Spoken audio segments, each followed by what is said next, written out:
The room was silent, save for the soft hum of the city beyond the glass. Sunlight poured in, glinting off polished wood and steel, casting long shadows across the office. At the head of the table sat Marcus, his posture calm but commanding, his eyes fixed on the stack of resumes before him. The name at the top of the next file made him pause, a flicker of something unreadable crossing his face. He pressed the intercom, his voice steady. "Send in the next applicant, please." The door opened with a hesitant creak. In stepped a woman, her suit slightly frayed at the cuffs, her eyes darting nervously around the room. She clutched her bag tightly, knuckles white. Marcus looked up, and for a moment, time seemed to freeze. Recognition flashed between them, a silent, electric current. The woman's face drained of color as she realized who sat before her. Her lips parted, but no words came. Marcus's gaze was unwavering, but beneath the surface, memories churned. He saw not the woman as she was now, but as she had been, standing tall at the front of a classroom, her laughter echoing as she dismissed a young boy's dreams. The years had changed them both, but the sting of that moment lingered. Sharp and fresh. The silence stretched, heavy with unspoken history. The woman finally managed a brittle smile, her voice trembling. "Thank you for seeing me, Mr. Carter." The formality sounded strange, almost desperate. Marcus nodded, his expression unreadable. "Of course, please, have a seat." As she sat, her hands shaking, Marcus's mind raced back to that day so many years ago. The humiliation, the laughter, the vow he'd made in the quiet of his room. Now, the tables had turned. The woman who once held his future in her hands now sat before him, hoping for mercy. How did we get here? The question hung in the air, unanswered, as the past and present collided in a single, breathless moment. Marcus Carter grew up in the heart of a city that never quite made the news for the right reasons. His neighborhood was a patchwork of cracked sidewalks, faded murals, and the constant hum of hope and hardship. The local high school, Jefferson High, was a squat brick building with peeling paint and a reputation for churning out more dropouts than graduates. But inside its worn walls, Marcus was a spark in the gloom, a boy with a mind that raced ahead of the lessons, a hunger for knowledge that outpaced the resources around him. He was the kind of student who sat in the front row, hand always half raised, eyes bright with questions. He devoured books from the battered library, scribbled ideas in the margins of his notebooks, and dreamed of a future that stretched far beyond the city limits. At home, his mother worked double shifts at the hospital, her hands rough from years of scrubbing and lifting, her eyes tired but proud. She believed in Marcus, even when she didn't always have the words to say it. "You're going to do something big, baby," she'd whisper as she tucked him in, her voice soft with exhaustion and hope. His father, when he was around, was a quieter presence, sometimes encouraging, sometimes distant, weighed down by his own disappointments. Marcus learned early to rely on himself, to find motivation in the small victories, an A on a test, a compliment from a substitute teacher, the rare afternoons when his mother had time to listen to him talk about his dreams. But not everyone saw Marcus's potential. In the crowded halls of Jefferson High, ambition was often met with skepticism. His friends, loyal but wary, teased him for staying after school to help teachers or for talking about college as if it were a given. "Man, you know nobody from here makes it out," his best friend Jamal would say, half joking, half serious. "Don't get your hopes up too high." Then there was Ms. Whitaker. She was the kind of teacher who had been at Jefferson for decades, her patience worn thin by years of budget cuts and broken promises. She taught English with a clipped voice and a sharp eye, her expectations low and her tolerance for disruption even lower. To her, Marcus was a curiosity, bright, yes, but also a challenge to her worldview. She praised him in front of the class when he recited Shakespeare, but her compliments always came with a caveat. "Very good, Marcus. If only you'd apply yourself like this in the real world," she'd say, her tone laced with something that felt like doubt. It was in the small moments that her biases showed. When Marcus spoke about wanting to be a doctor, she'd arch an eyebrow, her lips pursed. "That's a very ambitious goal," she'd say, glancing at his worn backpack and the scuffed shoes he wore. "Have you considered something more practical?" She'd call on other students more often, subtly steering discussions away from Marcus's ideas, as if afraid his enthusiasm might be contagious. Still, Marcus persisted. He joined the debate team, stayed late for science club, and volunteered at the local clinic on weekends. He collected rejection letters from summer programs and scholarships, pinning them to his wall as reminders of what he was up against. His mother cheered him on, scraping together money for application fees, while his friends watched with a mix of admiration and disbelief. Ms. Whitaker's skepticism became a constant background noise, a challenge Marcus couldn't ignore. He started to see the way she treated other students who looked like him, quick to discipline, slow to encourage. He noticed how she reserved her genuine praise for the students from better neighborhoods, the ones whose parents came to every parent-teacher night. One afternoon, as Marcus stayed after class to ask about an essay, Ms. Whitaker sighed, barely looking up from her papers. "Marcus, you're smart, but you need to be realistic." People like us don't get those kinds of opportunities. It's not about talent, it's about knowing your place. The words stung, but Marcus forced a smile, gathering his things in silence. That night, he sat at his desk. Staring at the city lights outside his window, he thought about his mother's tired hands, his father's quiet disappointment, and Ms. Whitaker's words echoing in his mind. He felt something shift inside him, a quiet resolve hardening into steel. He would prove her wrong, not just for himself, but for everyone who had ever been told to settle. Unbeknownst to Marcus, a moment was coming that would test everything he believed about himself and the world. A moment that would set him on a path he could never have imagined, and from which there would be no turning back. It was career week at Jefferson High, and the air in Ms. Whitaker's classroom buzzed with a rare energy. Posters of doctors, engineers, and entrepreneurs lined the faded walls, their glossy smiles promising futures that felt impossibly distant to most of the students. Ms. Whitaker stood at the front, arms crossed, her gaze sweeping over the class as she called for volunteers to share their dreams. One by one, students mumbled their answers: mechanic, nurse, maybe something in construction. The room was filled with the cautious ambitions of kids who'd learned not to reach too high. Marcus sat quietly, his heart pounding. He'd rehearsed his answer 100 times. But now, as Ms. Whitaker's eyes landed on him, his throat tightened. "Marcus, what about you?" she asked, her tone neutral but her eyes sharp. "What do you see yourself doing in 10 years? He hesitated, feeling the weight of every gaze in the room. But then he remembered his mother's words, the late nights spent studying, the dreams he'd nurtured in secret. He sat up straighter. "I want to be a doctor," he said, his voice clear. "A surgeon. Actually, I want to help people, maybe even open a clinic here in the neighborhood." For a moment, there was silence. Then, a snicker from the back of the room. Ms. Whitaker's lips curled into a thin smile, and she shook her head. "A surgeon," she repeated, her voice rising just enough for everyone to hear. "That's quite a leap. Marcus, do you know how much schooling that takes? How much money? It's not exactly a path for everyone." The class erupted in laughter, some students nudging each other, others just relieved the spotlight wasn't on them. Marcus felt his cheeks burn, his hands curling into fists beneath his desk. Ms. Whitaker continued, her words slicing through the laughter. "It's good to have dreams, but it's also important to be realistic. Maybe you should think about something more attainable. There's no shame in honest work." The laughter faded, but the sting remained. Marcus stared at his desk, the words echoing in his mind. He could feel the eyes of his classmates on him, some pitying, others amused. Even Jamal, his best friend, looked away, unable to meet his gaze. Ms. Whitaker moved on, calling on another student, but Marcus barely heard the rest of the discussion. The humiliation settled over him like a heavy blanket, suffocating and inescapable. He replayed the moment again and again, each time feeling smaller, more foolish for daring to hope.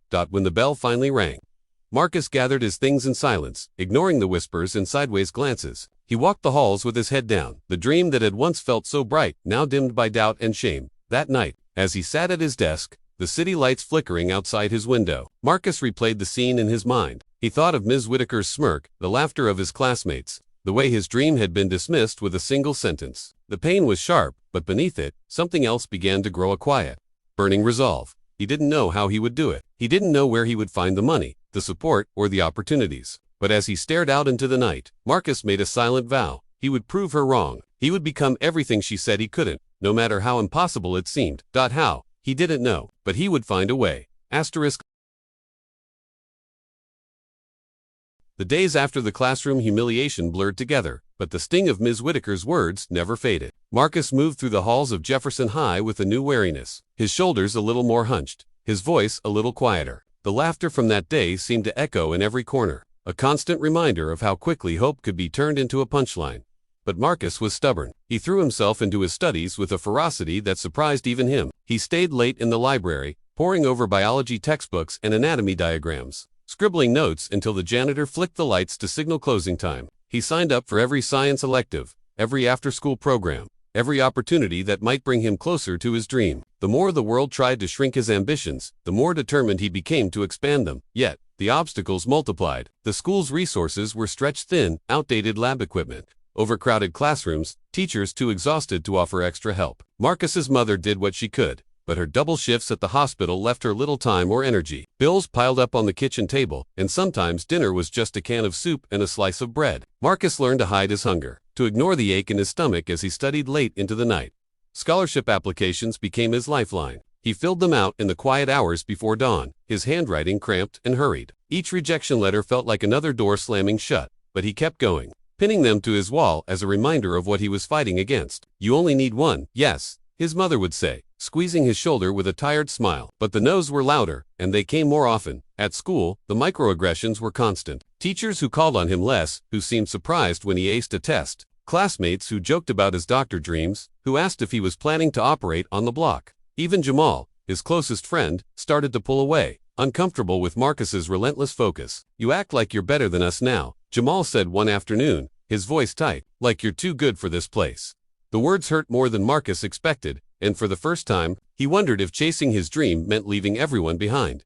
But not everyone doubted him. Ms. Alvarez, the new science teacher, noticed Marcus's dedication. She stayed after school to help him with chemistry labs, slipped him extra practice tests, and talked to him about her own journey as a first-generation college graduate. "You belong in those places, Marcus," she told him one evening as they cleaned up beakers. "Don't let anyone tell you otherwise."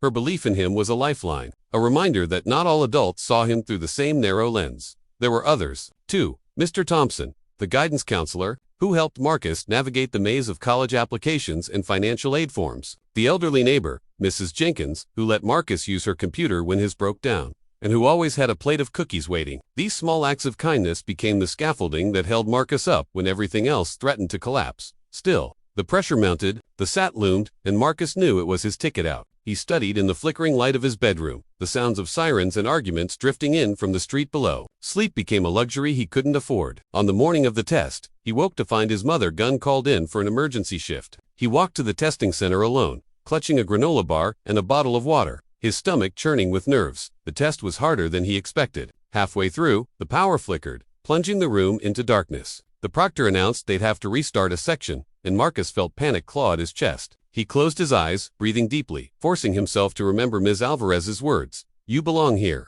He finished the test, but left the building unsure if he'd done enough. Weeks passed. The results arrived in a plain envelope, and Marcus tore it open with shaking hands. His score was good, better than most at Jefferson, but not enough for the full-ride scholarships he'd hoped for. He felt the weight of disappointment settle over him, heavier than ever. He'd worked so hard, sacrificed so much, and it still wasn't enough. As senior year wore on, the setbacks multiplied. His mother fell ill, missing work and falling behind on bills. Marcus picked up shifts at the local grocery store, stocking shelves late into the night. His grades slipped, and he missed deadlines for college applications. Ms. Whitaker's words haunted him, a constant refrain: "It's not about talent, it's about knowing your place." One afternoon, Marcus found Jamal waiting for him outside the school. "You coming to the game tonight?" Jamal asked, but Marcus shook his head. "I have to work." Jamal shrugged, but there was a sadness in his eyes. "You're always working. Man, you never have time for us anymore."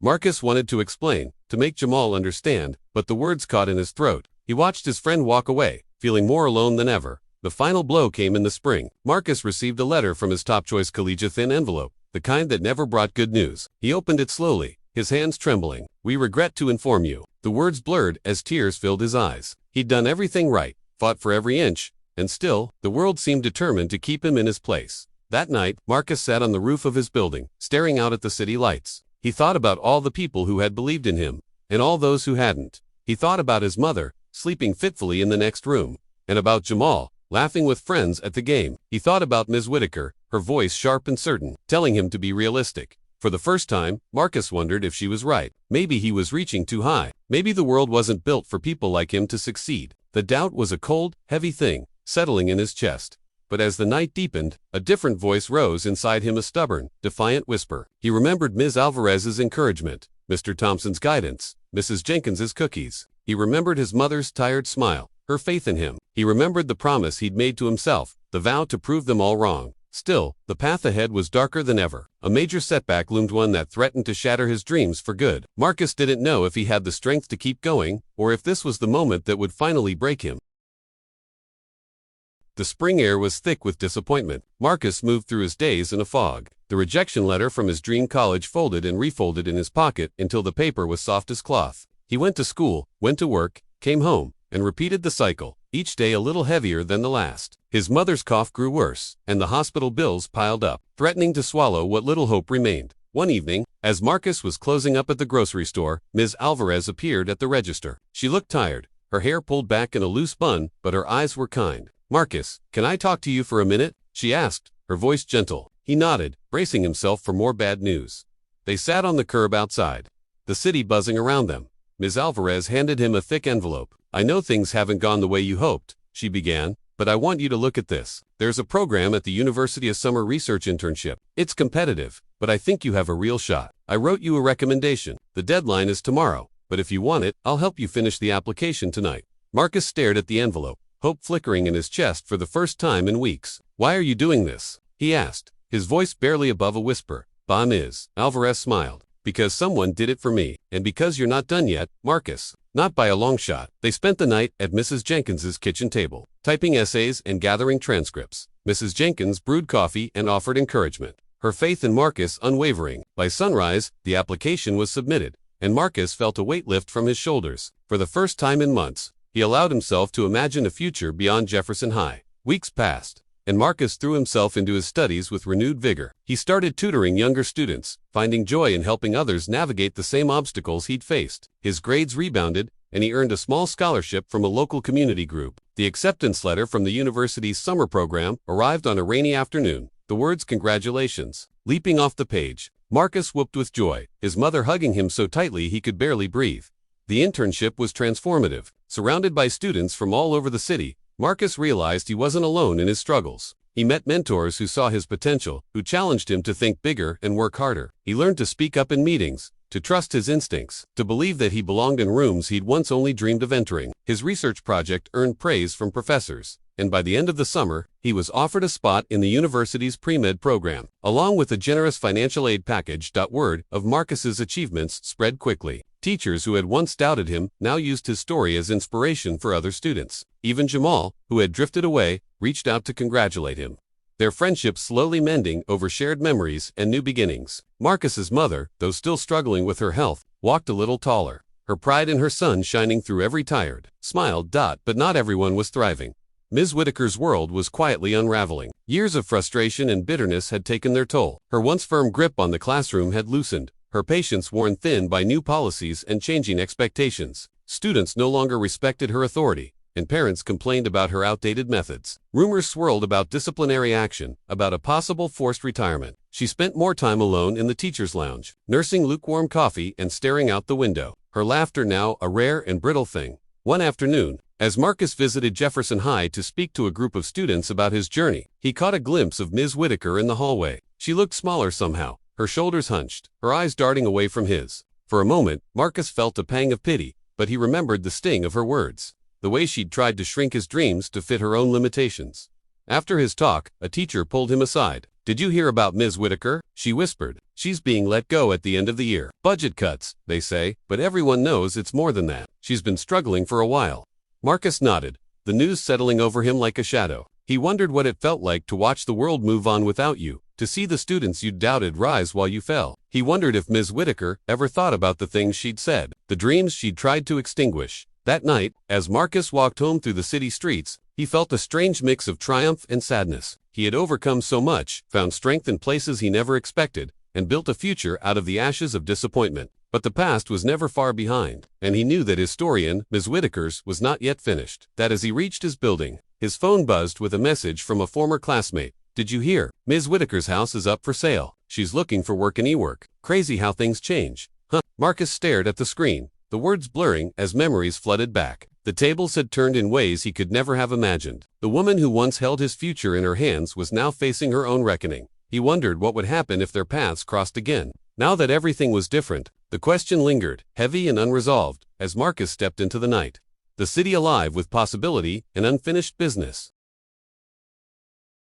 Years had passed since Marcus Carter last walked the halls of Jefferson High. The city had changed, and so had he. Now, his name was spoken with respect in boardrooms and community centers alike. He was the founder and CEO of a thriving healthcare nonprofit, Carter Community Health, which provided affordable medical care and mentorship programs for underserved neighborhoods, places like the one he'd grown up in. His story had been featured in newspapers and on local television, a symbol of hope and resilience for a new generation. On a crisp autumn morning, Marcus arrived at the organization's downtown office, his mind already racing through the day's agenda. He greeted staff, checked in with patients, and reviewed grant proposals, his schedule packed from dawn to dusk. Yet, beneath the surface, he never forgot where he came from, more the people who had shaped his journey, for better or worse. That afternoon, his assistant knocked gently on his office door. "Marcus, your next interview is here. She's a walk-in, but her credentials are interesting. Says she's a former teacher." Marcus nodded, distracted, and glanced at the resume on his desk. The name at the top made his breath catch, Evelyn Whitaker. For a moment, the world seemed to tilt. He stared at the paper, the familiar handwriting, the list of schools and years that spanned decades. He felt a rush of old emotions: anger, hurt, disbelief, before he forced himself to breathe, to steady his hands. "Send her in," he said quietly. The door opened, and Ms. Whitaker stepped inside. She looked older, her hair streaked with gray, her suit worn at the elbows. She clutched her bag tightly, her eyes darting around the room before settling on Marcus. Recognition flickered in her gaze, followed by a flush of embarrassment. For a moment, neither spoke. "Mr. Carter," she said, her voice thin but polite, "thank you for seeing me." Marcus gestured to the chair across from his desk. "Please, have a seat." She sat, her posture stiff, her hands trembling slightly. Marcus studied her, searching for traces of the woman who had once stood so tall at the front of his classroom. He saw the same sharp eyes, the same set of her jaw, but now there was something else: an uncertainty, a vulnerability she had never shown before. "I understand you're looking for a position with our education outreach program," Marcus began, keeping his tone neutral. Ms. Whitaker nodded, her voice faltering. "Yes, I've been out of work for some time. The district let me go last year, and I haven't been able to find another teaching job. I heard about your organization and thought, perhaps, I could contribute. I have years of experience, and I'm passionate about education."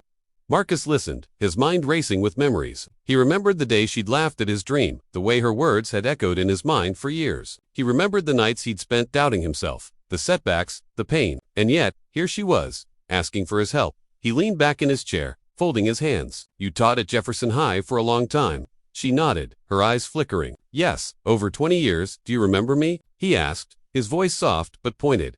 She hesitated, then nodded again. "Of course, you were one of my brightest students. I always knew you'd do well." Marcus felt a surge of anger, but he kept his expression calm. "That's not how I remember it." Ms. Whitaker's face paled. She looked down at her hands, twisting them in her lap. "I know I wasn't always as supportive as I should have been. I've had a lot of time to think about that, about the things I said, the way I treated some of my students. I'm sorry, Marcus, truly." The apology hung in the air, fragile and uncertain. Marcus studied her, searching for sincerity. He saw the lines of worry etched into her face, the desperation in her eyes. He wondered what it had cost her to come here, to admit her mistakes. He thought of all the students who had passed through her classroom, all the dreams that had been quietly extinguished by her doubt. He thought of his own journey, the people who had lifted him up when she tried to hold him down. He wondered if forgiveness was possible, or if justice demanded something more. Miss Whitaker cleared her throat, her voice trembling. "I know I don't deserve your help, but I need this job. Marcus, I need a second chance, please."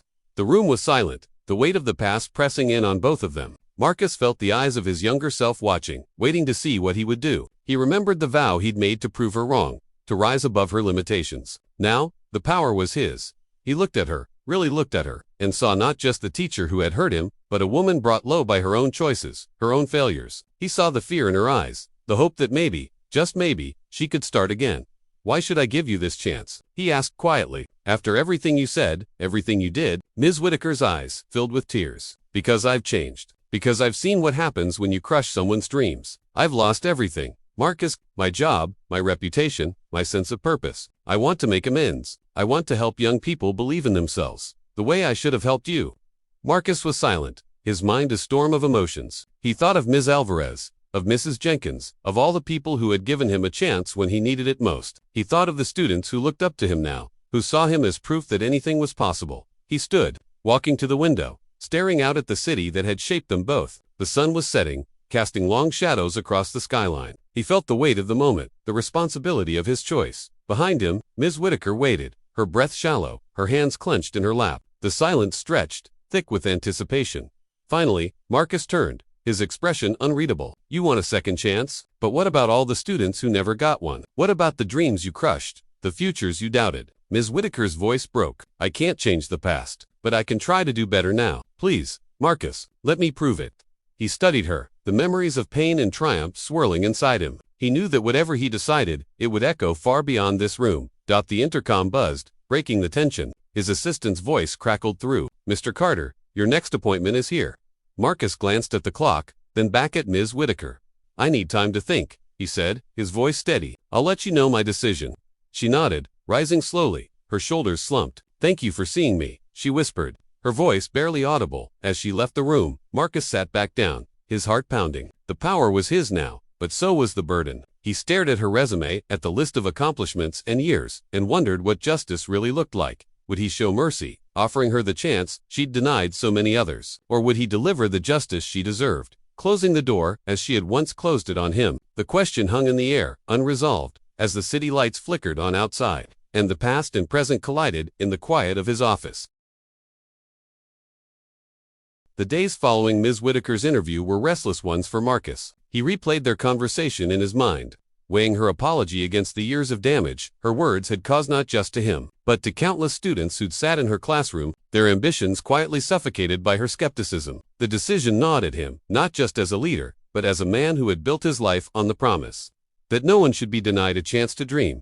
The opportunity for resolution came sooner than he expected. Carter Community Health was hosting its annual Youth Empowerment Summit, a citywide event that brought together students, educators, and community leaders to celebrate achievement and discuss the future. Marcus was scheduled to deliver the keynote address, and the auditorium was packed rows of eager faces, some familiar, some new, all waiting to hear from the man who had once been just another kid with a dream in a forgotten neighborhood. As Marcus prepared backstage, his assistant approached, her expression troubled. "Marcus, there's someone here to see you. She says it's important." He didn't need to ask who. Ms. Whitaker stood just outside the green room, her posture uncertain, her eyes pleading. "I know this isn't the time," she began, her voice trembling, "but I wanted to thank you for considering me. I know I don't deserve it, but I wanted you to know I'm truly sorry. I wish I could take back what I said to you on to others." Marcus regarded her for a long moment. "You can't take it back," he said quietly, "but you can face it." He turned and walked onto the stage, the applause swelling as he approached the podium. The lights were bright, the room hushed with anticipation. Marcus looked out at the crowd, students from neighborhoods like his, teachers, parents, city officials. He saw Ms. Whitaker slip into a seat near the back, her face pale, her hands clasped tightly in her lap. He began, not with his own story, but with a question. "How many of you have ever been told your dreams were too big?" Hands shot up across the room. "How many of you have been laughed at, doubted, or told to be realistic?" More hands. The energy in the room shifted, a current of shared experience running through the crowd. Marcus paused, letting the silence settle. "I was one of those kids. I grew up just a few blocks from here. My mother worked nights at the hospital. My father struggled to find steady work. I went to a school where the ceilings leaked, and the textbooks were older than I was. But I had a dream. I wanted to be a doctor. I wanted to help people, to give back to my community." He glanced at Ms. Whitaker, whose eyes were fixed on the floor. "But not everyone believed in me. Some people in positions of authority told me my dreams were impossible. They said I should be realistic, that people like me didn't become doctors, or CEOs, or leaders. They said it with words, with looks, with the opportunities they withheld." A murmur rippled through the audience. Marcus's voice grew stronger, more passionate. "But I was lucky. I had people who believed in me, teachers, neighbors, mentors, who told me I could be more, who gave me a chance when others wouldn't, and I made a promise to myself that I would never let anyone else's limitations define my future." He paused, letting the words sink in. Prejudice isn't always loud. Sometimes it's a quiet dismissal, a lowered expectation, a door that's never opened, but the cost is real. Every time we tell a young person to be realistic, we steal a little bit of their hope. Every time we doubt their potential, we make it harder for them to believe in themselves.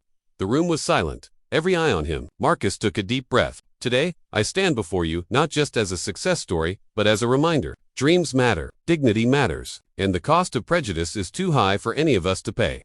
He looked directly at Ms. Whitaker, his gaze unwavering. "We all make mistakes. We all have moments we wish we could take back. But true justice isn't about revenge, it's about accountability, about making things right, about giving others the chance we wish we'd been given." He turned back to the crowd. "That's why Carter Community Health exists. To open doors, to lift up those who've been told to stay down, to prove that every dream is worth fighting for. And that's why, today, I'm announcing a new initiative, a mentorship program for students who've been overlooked, doubted, or dismissed. We're going to find them, support them, and show them that their dreams are possible." The audience erupted in applause. The energy electric. Marcus felt a wave of emotion, pride, relief, hope wash over him. He saw students hugging, teachers wiping away tears, parents nodding in agreement. He saw Ms. Alvarez beaming from the front row, Mrs. Jenkins dabbing her eyes with a handkerchief. But his gaze returned to Ms. Whitaker. She sat motionless, her face streaked with tears, her shoulders shaking. The spotlight was not on her, but the weight of his words had found her all the same. She looked up, meeting his eyes, and in that moment, Marcus saw something shift, to a recognition,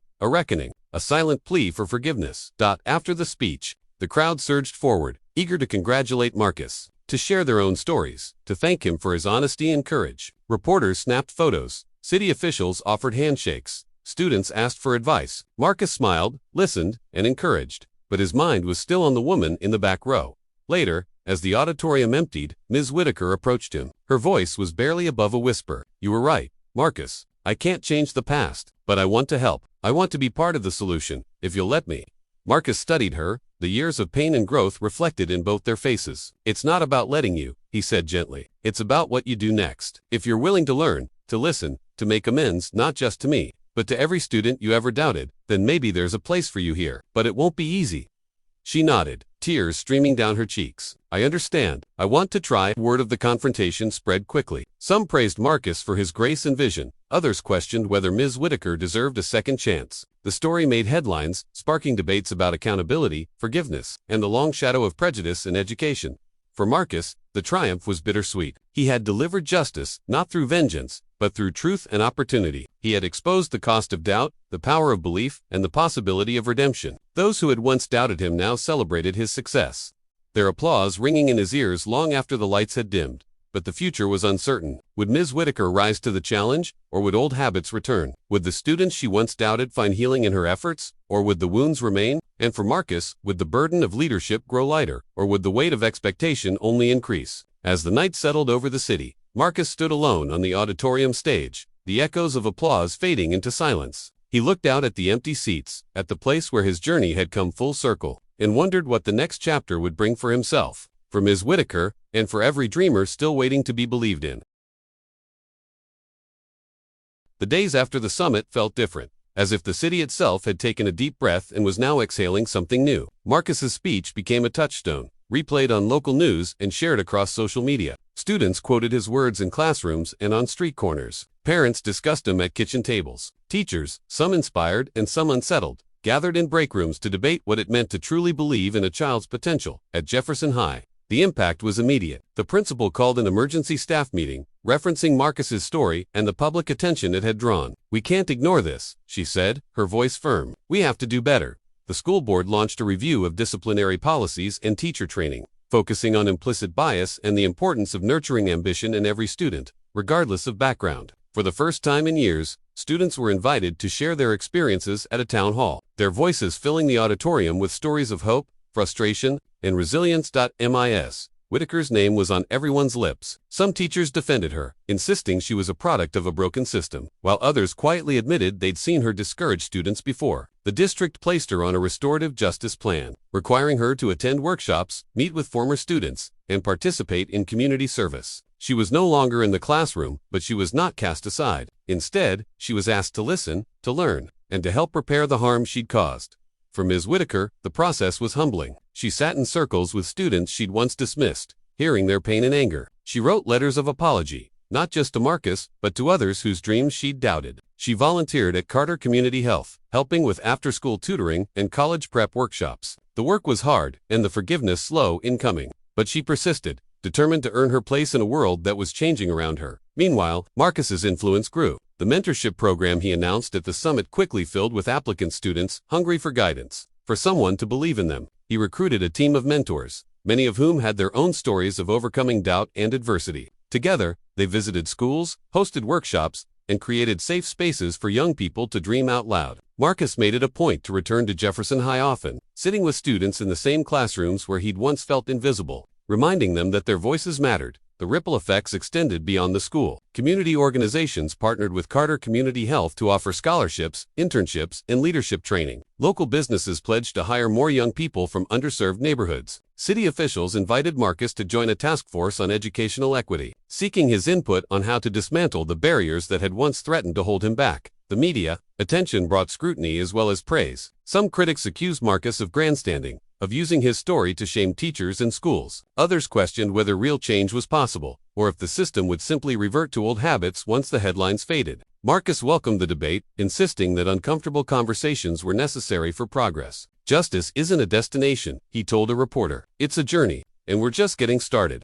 For the students, the changes were tangible. New clubs and programs sprang up, giving them opportunities to explore careers, develop leadership skills, and connect with mentors. Teachers received ongoing training in cultural competency and trauma-informed education. The school's graduation rate began to climb, and more students applied to college than ever before. The walls of Jefferson High, once covered in graffiti and peeling paint, now displayed murals of hope portraits of alumni who had gone on to achieve great things. Marcus's face among them. Yet the work was far from over. Marcus knew that for every student who found their voice, there were others still struggling in silence. He made it his mission to seek them out, to listen to their stories, to remind them that their dreams were valid. He spoke at city council meetings, advocated for increased funding for public schools, and pushed for policies that addressed the root causes of inequality. Ms. Whitaker, too, found a new sense of purpose. She became an advocate for restorative justice, speaking at conferences and writing op-eds about the dangers of low expectations. She never shied away from her past, using her own story as a cautionary tale and a call to action. Some people forgave her, others did not, but she accepted both with humility, understanding that true change required more than words. The community, once fractured by doubt and disappointment, began to heal. Parents became more involved in their children's education, attending meetings and volunteering at events. Students formed peer support groups, encouraging each other to aim higher and push back against anyone who tried to limit their potential. The city's narrative shifted, from one of struggle to one of possibility. Still, Marcus knew the fight for justice was ongoing. There were new challenges: everyday budget cuts, political resistance, the slow churn of bureaucracy. But he faced them with the same determination that had carried him. From the front row of Ms. Whitaker's classroom to the head of his own organization, he reminded himself, and everyone around him, that progress was measured not just in policies and programs, but in the lives changed along the way. As the sun set over the city, Marcus stood on the steps of Jefferson High, watching students stream out into the evening. He saw their laughter, their energy, their hope. He thought of his mother, of Ms. Alvarez, of Mrs. Jenkins, of all the people who had believed in him when it mattered most. He thought of Ms. Whitaker, still working to make amends, and of the countless teachers and students whose stories were still unfolding. He knew there would be setbacks, that the work would never truly be finished. But he also knew that every act of courage, every moment of belief, sent ripples through the world, ripples that could become waves of change. And as he turned to leave, Marcus wondered who would be inspired next, whose dreams would be defended, and who would rise to carry the fight for justice forward. The story was not over. It was only just beginning.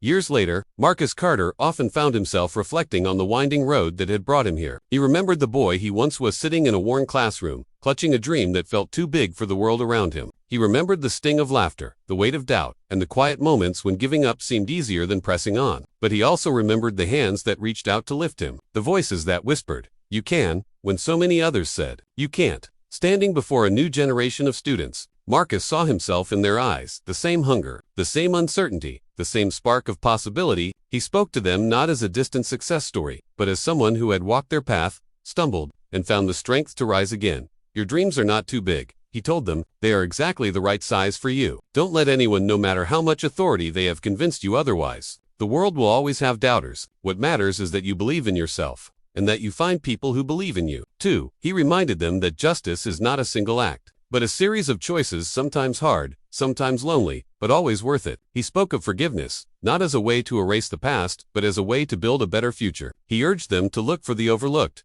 to listen to the unheard, to stand up for those whose voices were still finding their strength.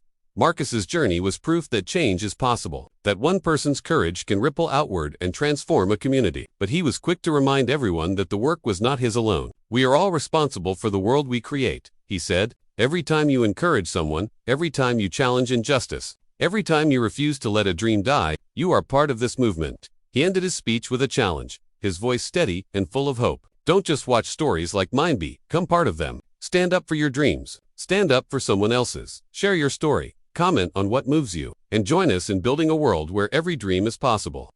He paused, letting the words settle, his gaze sweeping the room. The question isn't whether justice is possible. The question is, whose dreams will you defend? As the applause rose and the crowd leaned forward, eager to answer, Marcus knew the story was far from over. It lived on in every act of courage, every moment of belief, every person willing to fight for a better tomorrow. And so, to everyone watching, he offered this final invitation. Share this story. Leave your thoughts. Join the movement, because justice is not just a word. It's a promise we make to each other every single day.